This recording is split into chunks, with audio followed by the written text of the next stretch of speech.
Yes good morning. ನೋಡಿ, ಇವತ್ತಿನ subject life line promoters.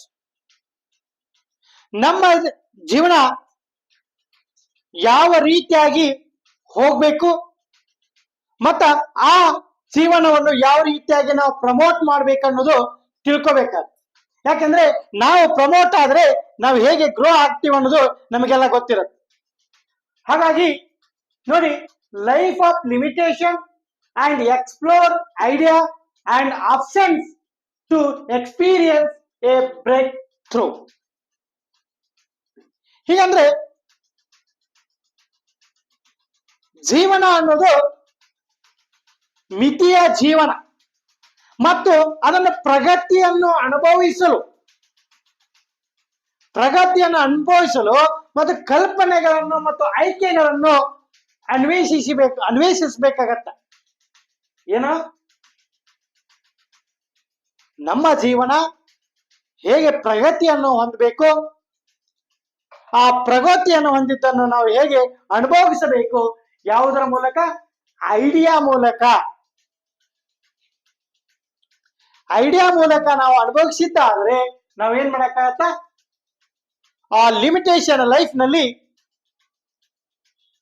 ನಾವು ಪ್ರಮೋಟ್ ಆಗ್ಲಿಕ್ಕೆ ಸಾಧ್ಯ ಇದೆ. ಹಾಗಾದ್ರೆ ನಮ್ಮ ಲೈಫ್ ಅನ್ನು ಹೇಗೆ ಪ್ರಮೋಟ್ ಮಾಡ್ಲಿಕ್ಕೆ ಸಾಧ್ಯ ಇದೆ? ಅದು ಯಾವ್ಯಾವ ಐಡಿಯಾ ಮೂಲಕ ನಾವು ಪ್ರಮೋಟ್ ಆಗ್ಲಿಕ್ಕೆ ಸಾಧ್ಯ ಇದೆ ಅನ್ನೋದು ನಾವು ತಿಳ್ಕೊಬೇಕಾದ್ರೆ. ನೋಡಿ, ನಾವು ಪ್ರಮೋಟ್ ಆಗ್ಬೇಕಂದ್ರೆ ಯಾವ ರೀತಿಯಾಗಿ ನಮ್ಮಲ್ಲಿ ಥಿಂಕಿಂಗ್ ಇರಬೇಕು ಮತ್ತು ನಮ್ಮ ಎಬಿಲಿಟಿಯನ್ನು ಯಾವ ರೀತಿಯಾಗಿ ಡೆವಲಪ್ಮೆಂಟ್ ಮಾಡ್ಕೊಳ್ಬೇಕು ಅನ್ನೋದರ ಮೂಲಕ ನಮ್ಮ ಲೈಫ್ ಪ್ರಮೋಟ್ ಆಗ್ಲಿಕ್ಕೆ ಸಾಧ್ಯ ಇದೆ. ಅದೇ ಇದೆ ನೋಡಿ, ಫಸ್ಟ್ನೇದು ಏನಿದೆ ಅಂತ ಹೇಳಿದ್ರೆ realistic thinking, the ability to build a solid foundation on fact to think with a certainty. ನೋಡಿ, ಏನಿದೆ ರಿಯಲಿಸ್ಟಿಕ್, ನಾವು ವಾಸ್ತವಿಕವಾಗಿ ಚಿಂತನೆ ಮಾಡ್ಬೇಕಾಗತ್ತ. ನಾವು ಯಾವುದೇ ಒಂದು ಮುಂದಾಗುವುದನ್ನು ಯೋಚನೆ ಮಾಡ್ಕೋತ ಇವತ್ತಿನ ಪ್ರೆಸೆಂಟ್ ದಿನವನ್ನು ಹಾಳು ಮಾಡ್ಕೊಳ್ಳೋದು ಅಥವಾ ಹಿಂದಾಗಿದ್ದನ್ನು ನಾವು ಯೋಚನೆ ಮಾಡ್ಕೋತ ಕೂತ್ರೆ ಇವತ್ತಿನ ದಿನದಲ್ಲಿ ನಮ್ಮ ಲೈಫ್ ಅನ್ನು ಪ್ರಮೋಟ್ ಮಾಡ್ಲಿಕ್ಕೆ ಸಾಧ್ಯ ಇಲ್ಲ. ಅದಕ್ಕೋಸ್ಕರ ಇದೆ ನೋಡಿ ರಿಯಲಿಸ್ಟಿಕ್ ಥಿಂಕಿಂಗ್. ವಾಸ್ತವಿಕವಾಗಿ ನಾವು ಚಿಂತಿಸಬೇಕಾಗತ್ತ.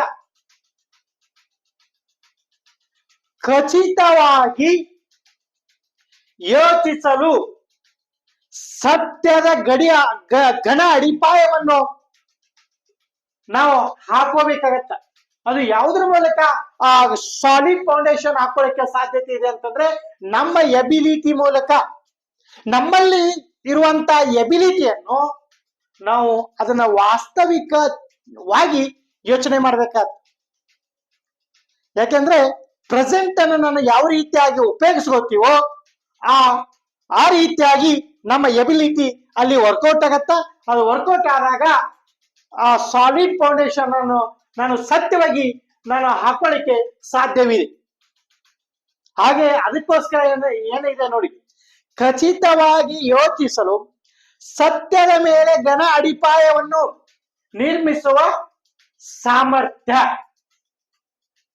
ಹಾಗೆ ಎರಡನೇದಿದೆ ನೋಡಿ strategic thinking, the ability to implement plans that give direction for today and increase your potential for tomorrow. ಎಷ್ಟು ಚೆನ್ನಾಗಿದೆ ನೋಡಿ. ಸ್ಟ್ರಾಟಜಿಕ್ ನಾವು ಸ್ಟ್ರಾಟಜಿ ಥಿಂಕಿಂಗ್ ಇರ್ಬೇಕಂತ. ಕಾರ್ಯತಂತ್ರ, ನಮ್ಮ ಕೆಲಸದ ಮೇಲೆ ಯಾವಾಗ್ಲೂ ಕಾರ್ಯತಂತ್ರವನ್ನು ಉಪಯೋಗಿಸ್ಕೋಬೇಕಾಗತ್ತ. ಸ್ಟ್ರಾಟಜಿ ಯಾವ ರೀತಿಯಾಗಿ ಮಾಡಿದ್ರೆ ನನ್ನ ಲೈಫ್ ಆ ಕಾಂಪಿಟೇಷನ್ ಲೈಫ್ ನಲ್ಲಿ, ಇವತ್ತಿನ ಯುಗ ಕಾಂಪಿಟೇಷನ್ ಲೈಫ್, ಆ ಕಾಂಪಿಟೇಷನ್ ನಲ್ಲಿ ನನಗಿಂತಲೂ ಸಹಿತ ಸ್ಟ್ರಾಟಜಿ ಯೂಸ್ ಮಾಡೋರು ಇದ್ದೇ ಇರ್ತಾರೆ. ನನ್ನ ಕಾಂಪಿಟೇಟರ್ ಅಥವಾ ಅವ್ರ ಲೈಫ್ ಪ್ರಮೋಟ್ ಮಾಡ್ಕೊಳ್ಳುವಂತವ್ರನ್ನ ಅವರನ್ನ ಬೀಟ್ ಮಾಡಿ ನನ್ನ ಲೈಫ್ ಪ್ರಮೋಟ್ ಆಗ್ಬೇಕಂತ ಹೇಳಿದ್ರೆ ಅಪೋಸಿಟ್ ಪರ್ಸನ್ಗೆ ನಾನು ತಂತ್ರಗಳನ್ನು ಹಾಕೊಂಡು ನನ್ನ ಲೈಫ್ ಅನ್ನು ಪ್ರಮೋಟ್ ಮಾಡ್ಬೇಕಾಗತ್ತ. ಅದಕ್ಕೆ the ability to implement plan that give direction for today and increase your potential for tomorrow. ಇಂದಿನ ದಿಕ್ಕನ್ನು ಮತ್ತು ನಾಳಿಗಾಗಿ ನಿಮ್ಮ ಸಾಮರ್ಥ್ಯವನ್ನು ಹೆಚ್ಚಿಸುವ ಯೋಜನೆಗಳನ್ನು, ನಮ್ಮ ಸಾಮರ್ಥ್ಯವನ್ನು ಹೆಚ್ಚಿಸುವ ಯೋಜನೆಗಳನ್ನು ಕಾರ್ಯಗೊಳಿಸುವ ಸಾಮರ್ಥ್ಯವನ್ನು ನಾವು ಬೆಳೆಸ್ಕೋಬೇಕಾಗತ್ತ. Ability is most important in life. ಇವತ್ತಿನ ದಿನದ ಸ್ಟ್ರಾಟಜಿ ನಾಳೆಯ ನನ್ನ ಪೊಟೆನ್ಶಿಯಲ್ ಬೆಳಿಲಿಕ್ಕೆ ಸ್ಟ್ರಾಟಜಿ ಯೂಸ್ ಮಾಡ್ಕೋಬೇಕು. ಪೊಟೆನ್ಶಿಯಲ್ ಅನ್ನು ನಾನು ಏನಾಗಬೇಕು, ನನ್ನ ಪೊಟೆನ್ಶಿಯಲ್ ನಾನು ಯೂಸ್ ಮಾಡ್ಕೊಂತಿದ್ದಾದ್ರೆ ನಾನು ಆಟೋಮೆಟಿಕ್ಲಿ ನನ್ನ ಜೀವನ, ನನ್ನ ಲೈಫ್ ಪ್ರಮೋಟ್ ಆಗಕ್ಕೆ ಸಾಧ್ಯ ಇದೆ. Next, possibility thinking. ಯಾವಾಗ್ಲೂ ಆಲ್ವೇಸ್ ನಾನು ಹೇಗಿರ್ಬೇಕಂದ್ರೆ ಪಾಸಿಬಿಲಿಟಿ ಥಿಂಕಿಂಗ್ ಇರ್ಬೇಕಾಗತ್ತೆ. ಓಕೆ, ಪಾಸಿಬಿಲಿಟಿ ಥಿಂಕಿಂಗ್ ಅಂದ್ರೆ ಗೊತ್ತಾಯ್ತು ಏನು? ಸಾಧ್ಯತೆ ಚಿಂತನೆ. ಏನೇ ಬರಲಿ ಯಾವಾಗ್ಲೂ ನಾನು ಸಾಧ್ಯತೆ ಬಗ್ಗೆ ಯೋಚನೆ ಮಾಡ್ಬೇಕಾಗ್ತ. ಅದಕ್ಕೆ ಇದೆ ಮೀನಿಂಗ್ ಇದೆ ನೋಡಿ. The ability to unleash your enthusiasm and hope to find solutions for even seemingly impossible situation. ಎಷ್ಟು ಮೀನಿಂಗ್ಫುಲ್ ಇದೆ ನೋಡಿ. ನಮ್ಮಲ್ಲಿ ಪಾಸಿಬಿಲಿಟಿ ಯಾವ ರೀತಿಯಾಗಿ ಥಿಂಕಿಂಗ್ ಇರ್ಬೇಕಂದ್ರೆ,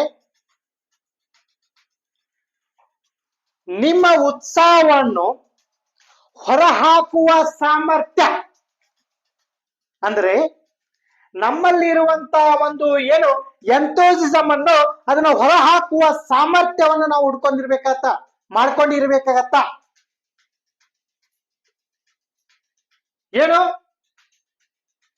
ತೋರಿಕೆಯಲ್ಲಿ ಯಾವ ರೀತಿಯಾಗಿ ನಮ್ಮ ಸಾಮರ್ಥ್ಯ ಉತ್ಸಾಹದಿಂದ ಇರ್ಬೇಕಂದ್ರೆ solution for even seemingly impossible situation. ಅಂದರೆ ತೋರಿಕೆಯಲ್ಲಿ ಅಸಾಧ್ಯವೆಂದು ತೋರುವ ಸಂದರ್ಭಗಳಲ್ಲಿಯೂ ನಾವು ಪರಿಹಾರವನ್ನು ಕಂಡುಕೊಳ್ಳುವ ಭರವಸೆಯಿಂದ ಇರಬೇಕಾಗತ್ತ. ತೋರಿಕೆಯಲ್ಲಿ ಏನಾಗತ್ತ, ತೊಂದರೆಗಳು ಇದ್ದೇ ಇರ್ತಾವ, ಹೋಗುವ ದಾರದಲ್ಲಿ ತೊಂದರೆಗಳು ಇದ್ದೇ ಇರ್ತಾವ. ನನ್ನಲ್ಲಿ ಉತ್ಸಾಹ, ಆ ಬಂದಂತ ತೊಂದರೆಗಳನ್ನು ನಾನು ಪರಿಹಾರವನ್ನು ಹುಡುಕುವುದನ್ನು ನಾವು ಏನ್ ಮಾಡಕತ್ತ, ಸಾಮರ್ಥ್ಯವನ್ನು ಬೆಳೆಸ್ಕೊಂಡಿರ್ಬೇಕತ್ತ. ಅಷ್ಟು ಆ ಸಮಸ್ಯೆಗಳ ಪರಿಹಾರ ಆಗ್ಲಿಕ್ಕೆ ಅಷ್ಟು ಉತ್ಸಾಹದಿಂದ ನಾವು ಇರ್ಬೇಕಾಗತ್ತ. ಅದಕ್ಕೆ ಇದೆ possibility thinking, the ability to unleash your enthusiasm and hope to find solution for even seemingly impossible situation. ಅಸಾಧ್ಯ ಅನ್ನುವ ತೋರಿಕೆಯಲ್ಲಿಯೂ ಸಹಿತ ನಾನು ಅದನ್ನೇ ಪರಿಹಾರವನ್ನು ಕಂಡು ಹಿಡಿತೀನಂತ ಅನ್ನುವಂತ ನನ್ನ ಹತ್ತಿರ ಆ ಎಬಿಲಿಟಿಯನ್ನು ಬೆಳೆಸ್ಕೊಂಡಿರ್ಬೇಕಂತ. ಯಾವುದೇ ಸಿಚುವೇಶನ್ ಬರಲಿ, ನಿನ್ನಲ್ಲಿ ಆ ಎಬಿಲಿಟಿ, ಆ ಸಾಮರ್ಥ್ಯ ನಿನ್ನಲ್ಲಿ ಇತ್ತಂತಂದ್ರೆ ಆ ಪರಿಹಾರ ತನ್ನಿಂತಾನಾಗಿ ಬಂದಂತ ಸಮಸ್ಯೆಗಳು ಪರಿಹಾರ ತನ್ನಿಂತಾನಾಗಿ ಆಗಿ ಹೋಗುತ್ತೆ. ಹಾಗಾಗಿ ಯಾವಾಗ್ಲೂ ಥಿಂಕಿಂಗ್ ನನ್ನಲ್ಲಿ ಆಲ್ವೇಸ್ ಎನಿ ಟೈಮ್ ನನ್ನಲ್ಲಿ ಪಾಸಿಬಿಲಿಟಿ ಥಿಂಕಿಂಗ್ ಇರ್ಬೇಕಾಗತ್ತ. Next, reflective thinking. ನೋಡಿ, ಇದು ಎಷ್ಟು ಇಂಪಾರ್ಟೆಂಟ್ ಇದೆ ನೋಡಿ. The ability to revisit the past in order to gain a true perspective and think with understanding. ನನ್ನ ರಿಫ್ಲೆಕ್ಟಿವ್ ಹೆಂಗಿರ್ಬೇಕಂತ ಹೇಳಿ, ರಿಫ್ಲೆಕ್ಟಿವ್ ಅಂತ ಹೇಳಿದ್ರೆ ಕನ್ನಡದಲ್ಲಿ ಪ್ರತಿಫಲಿತ. ಈಗ ನಾನು ಹೇಗಿರ್ತೀನಿ, ರಿಫ್ಲೆಕ್ಟಿವ್, ಅದೇ ರೀತಿ ಇದ್ದೇ ಇರುತ್ತೆ. ಹಾಗೆ ರಿಫ್ಲೆಕ್ಟಿವ್ ಥಿಂಕಿಂಗ್ ಇರ್ಬೇಕಂತ. ಹೀಗಂದ್ರೆ ನಿಜವಾದ ದೃಷ್ಟಿಕೋನವನ್ನು ಪಡೆಯಲು, ನಿಜವಾದ ದೃಷ್ಟಿಕೋನವನ್ನು ಪಡೆಯಲು ಮತ್ತು ತಿಳುವಳಿಕೆಯಿಂದ ಅದನ್ನು ನಾನು ಯೋಚಿಸಲು ಹಿಂದಿನವನ್ನು ಪರಿಶೀಲಿಸುವ ಕಾರ್ಯವನ್ನು ನಾನು ಮಾಡ್ಕೋಬೇಕಾಗ್ತದೆ. ಹಾಗಾಗಿ ಎಷ್ಟು ಚೆನ್ನಾಗಿದೆ, the ability to revisit the past in order to gain a true perspective and think with understanding. Yes. Next, fifth, questioning popular thinking. ನೋಡಿ, ನಮ್ಮ ಮೇಲೆ ನಾವು ಯಾವ ರೀತಿಯಾಗಿ ಪ್ರಶ್ನಾತೀತವನ್ನು ಮಾಡ್ಕೋಬೇಕಾಗತ್ತ. Questioning popular thinking, the ability to reject the limitation of common thinking and accomplish uncommon result. ಎಷ್ಟು ಚೆನ್ನಾಗಿದೆ ನೋಡಿ. ಐದನೇದು, ಜನಪ್ರಿಯ ಚಿಂತನೆಯನ್ನು ಪ್ರಶ್ನಿಸುತ್ತಾ ಇದ್ದಾರೆ. ಅಂದ್ರೆ ಸಾಮಾನ್ಯ ಚಿಂತನೆಯನ್ನು, ಮಿತಿಗಳನ್ನು ತಿರಸ್ಕರಿಸುವ ಮತ್ತು ಅಸಾಮಾನ್ಯ ಫಲಿತಾಂಶವನ್ನು ಸಾಧಿಸುವ ಸಾಮರ್ಥ್ಯ. ನೋಡಿ, the ability to reject the limitation. ಸಾಮಾನ್ಯ ಜನರ ಚಿಂತನೆಯನ್ನು ನಾನು ಏನ್ ಮಾಡತ್ತ, ರಿಜೆಕ್ಟ್ ಮಾಡ್ಬೇಕಂತ. ಏನು ಕಾಮನ್ ಮ್ಯಾನ್ ಅನ್ನು ಏನು ನೋಡಿ, thinking and accomplish uncommon results. ನಾನು ಅಸಾಮಾನ್ಯ ರಿಸಲ್ಟ್ ಅನ್ನು ಪಡಿಬೇಕಂತ. ಅವಾಗ ಮಾತ್ರ ನಾನು ಏನಾಗತ್ತ, ನನ್ನ ಲೈಫು ಡೇ ಬೈ ಪ್ರಮೋಟ್ ಆಗ್ಲಿಕ್ಕೆ ಸಾಧ್ಯತೆ ಇದೆ. ನಾನು ಯಾವ ರೀತಿಯಾಗಿ ಚಿಂತನೆಯಲ್ಲಿ ಒಳಗೊಂಡಿರ್ಬೇಕಂತ ಹೇಳಿದ್ರೆ, ನನ್ನ ಲೈಫು ಕರೆಕ್ಟ್ ಲೈನ್ ನಲ್ಲಿ ಹೋಗ್ಬೇಕು ಮತ್ತು ನಾನು ಆ ಲೈನ್ ನಲ್ಲಿ ಪ್ರಮೋಟ್ ಆಗ್ತಾ ಇರ್ಬೇಕಾಗತ್ತ. ಇವೆಲ್ಲವೂ ಕ್ವಶನ್ಸ್ ಇರ್ಬೇಕಂತ. Next, six, shared thinking, the ability to include heads of others to help your thinking over your head and achieve compounding results. ನೋಡಿ, ಶೇರ್ಡ್ ಥಿಂಕಿಂಗ್ ಇರ್ಬೇಕಾಗತ್ತ. ಅಂದ್ರೆ ವಿಚಾರ ಹಂಚಿಕೊಳ್ಳೋದು ನಿಮ್ಮ ತಲೆಯ ಮೇಲೆ. ಎಸ್, ನಮ್ಮ ತಲೆಯ ಮೇಲೆ ಯೋಚಿಸಲು ಮತ್ತು ಸಾಧಿಸಲು ನಿಮಗೆ ಸಹಾಯ ಮಾಡಲು ಇತರರ ಮುಖ್ಯಸ್ಥರು ಸಹಿತ ಸಾಮರ್ಥ್ಯ, ಸಂಯೋಜಿತ ಫಲಿತಾಂಶವನ್ನು ನಾವು ಉಪಯೋಗಿಸಬೇಕಂತ, ಪಡೆದುಕೊಳ್ಬೇಕಂತ.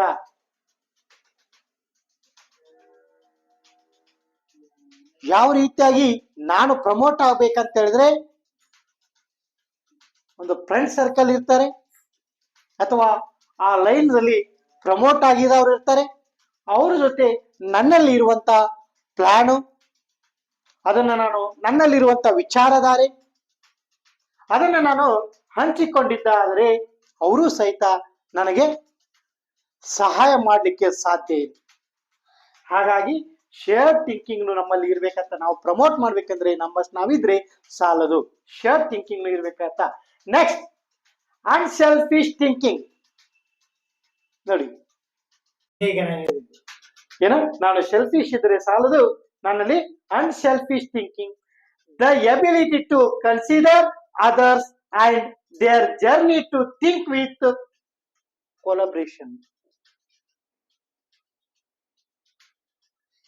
ನಿಸ್ವಾರ್ಥ ಚಿಂತನೆ ನಮ್ಮಲ್ಲಿ.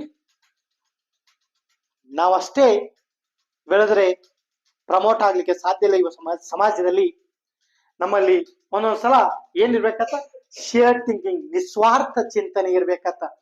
ಸಹಯೋಗದೊಂದಿಗೆ ನಮ್ಮಲ್ಲಿ ಕೊಲಾಬರೇಷನ್ ಕಲೀಗ್ಸ್ ಏನಿರ್ತಾರೆ ಅವರ ಸಹಯೋಗದೊಂದಿಗೆ ಯೋಚಿಸಲು ಇತರರನ್ನು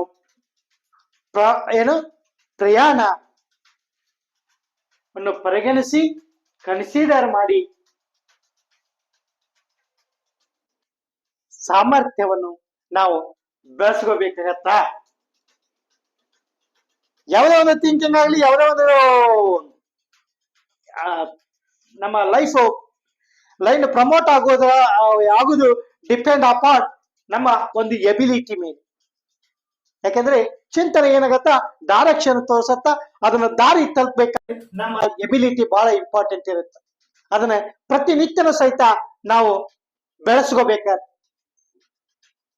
ಎಬಿಲಿಟಿ ಯಾವ ರೀತಿ ಬೆಳೆಸ್ಕೊತೇ ಹೋಗ್ತೀವಿ, ಅದೇ ರೀತಿಯಾಗಿ ನಾವು ಮಾಡುವಂತ ಕೆಲಸ ಎಂತ ಅಸಾಧ್ಯ ಇದ್ರು ಸಹಿತ ಅದನ್ನ ಸಾಧ್ಯವಾಗಿ ಮಾಡ್ಲಿಕ್ಕೆ ಸಾಧ್ಯ ಇದೆ ನಮ್ಮ ಎಬಿಲಿಟಿ. ಹಾಗಾಗಿ every day you have to ನಿಮ್ಮ ಎಬಿಲಿಟಿಯನ್ನು ಬೆಳೆಸ್ಕೊಳ್ಬೇಕಾಗತ್ತ. ನೆಕ್ಸ್ಟ್ ಅನ್ಫಿಶ್ ಸೆಲ್ಫಿಶ್ ಥಿಂಕಿಂಗ್ ನಮ್ಮಲ್ಲಿ ಇರ್ಬೇಕಾಗತ್ತ. Next last one bottom line thinking. ನಾವು ಎಲ್ಲಿಂದ ಹೋಗಿ ಬೆಳಿಬೇಕು, ಎಲ್ಲಿಂದ ನಮ್ಮ ವಿಚಾರಧಾರೆ ಇರ್ಬೇಕಂತ ಹೇಳಿದ್ರೆ bottom line thinking. The ability to focus on results and maximum return to reach the full potential of your thinking. ತಳಹದಿಯ ಚಿಂತನೆ ಬರೀ ಮೇಲ್ಗಡೆ ಅಷ್ಟೇ ಅಲ್ಲ, ತಳಹದಿಯ ಚಿಂತನೆ ನಾನು ಮಾಡ್ಬೇಕಾಗತ್ತ. ಫಲಿತಾಂಶಗಳ ಕೇಂದ್ರೀಕರಿಸಬೇಕಾಗತ್ತ. ಫಲಿತಾಂಶದ ಮೇಲೆ ನಾನು ಫೋಕಸ್ ಇರ್ಬೇಕಾಗತ್ತ. ಸಾಮರ್ಥ್ಯ ಮತ್ತು ನಿಮ್ಮ ಆಲೋಚನೆ ಪೂರ್ಣ ಸಾಮರ್ಥ್ಯವನ್ನು ಒಯ್ಯಲಿಕ್ಕೆ ಗರಿಷ್ಠ with the full potential of your thinking. ಆ ರೀತಿಯಾಗಿ ವಿಚಾರಧಾರಣೆಯನ್ನು ನನ್ನಲ್ಲಿ ಇರ್ಬೇಕಾಗ್ತದೆ. ಇವು ಪ್ರತಿಯೊಂದು ಡಿಫೆಂಡ್ ನಮ್ಮ ಲೈನ್ ನಾವು ಪ್ರಮೋಟ್ ಆಗ್ಬೇಕಂತ ಹೇಳಿದ್ರೆ, ಅಂದ್ರೆ ದಿನನಿತ್ಯ ಸಹಿತ ನಾನು ಬೆಳೀತಾ ಹೋಗ್ಬೇಕಂತ ಹೇಳಿದ್ರೆ, ನನ್ನ ಒಂದು ಹೆಸರುವಾಸಿ ಆಗ್ಬೇಕಂತ ಹೇಳಿದ್ರೆ, ಸಮಾಜದಲ್ಲಿ ಒಂದು ಗುರುತಿಸುವಂತ ವ್ಯಕ್ತಿ ಆಗ್ಬೇಕಂತ ಹೇಳಿದ್ರೆ ನನ್ನಲ್ಲಿ ಯಾವ ರೀತಿಯಾಗಿ ಥಿಂಕಿಂಗ್ ಇರಬೇಕು, ಅದೇ ರೀತಿಯಾಗಿ ನಾನು ಪ್ರಮೋಟ್ ಮಾಡ್ಬೇಕಾದ್ರೆ ನನ್ನಲ್ಲಿ ಯಾವ ರೀತಿ ಸ್ಟ್ರಾಟಜಿ ಇರಬೇಕು, ಹಾಗೆ ಪಾಸಿಬಿಲಿಟಿ ಥಿಂಕಿಂಗ್ ಇರಬೇಕು. ಇವೆಲ್ಲ ಪ್ರತಿಯೊಂದು ಸಹಿತ ನನ್ನಲ್ಲಿ ಇದ್ದಿದ್ದಾದ್ರೆ ನನ್ನ ಲೈಫ್ ಈಸಿಯಾಗಿ ಪ್ರಮೋಟ್ ಆಗ್ಲಿಕ್ಕೆ ಸಾಧ್ಯ ಇದೆ. ನಾನು ಪ್ರಮೋಟ್ ಆಗಿದ್ದಾದ್ರೆ, ಗುರುತಿಸುವಂತ ವ್ಯಕ್ತಿ ಆಗಿದ್ದಾದ್ರೆ ಆಟೋಮೆಟಿಕ್ಲಿ ಸಮಾಜದಲ್ಲಿ ನಾನೊಬ್ಬ ಒಳ್ಳೆಯ ವ್ಯಕ್ತಿಯಾಗಿ ಹೊರಗಡೆ ಬರ್ಲಿಕ್ಕೆ ಸಾಧ್ಯ ಇದೆ. ಐ ಥಿಂಕ್ ಇದು ನಿಮಗೆಲ್ಲರಿಗೂ ಅಂಡರ್ಸ್ಟ್ಯಾಂಡ್ ಆಗಿದೆ ಅಂತ ನಾನು ತಿಳ್ಕೊತೀನಿ. ಇದೇ ರೀತಿಯಾಗಿ ನಿಮ್ಮ ಚಿಂತನೆ ಇರಲಿ, ಹಾಗೆ ನಿಮ್ಮ ಎಬಿಲಿಟಿಯನ್ನು ಗ್ರೋ ಮಾಡ್ಕೊಳ್ಳಿ, ಸಾಮರ್ಥ್ಯವನ್ನು ತಿಳ್ಕೊಳ್ಳಿ.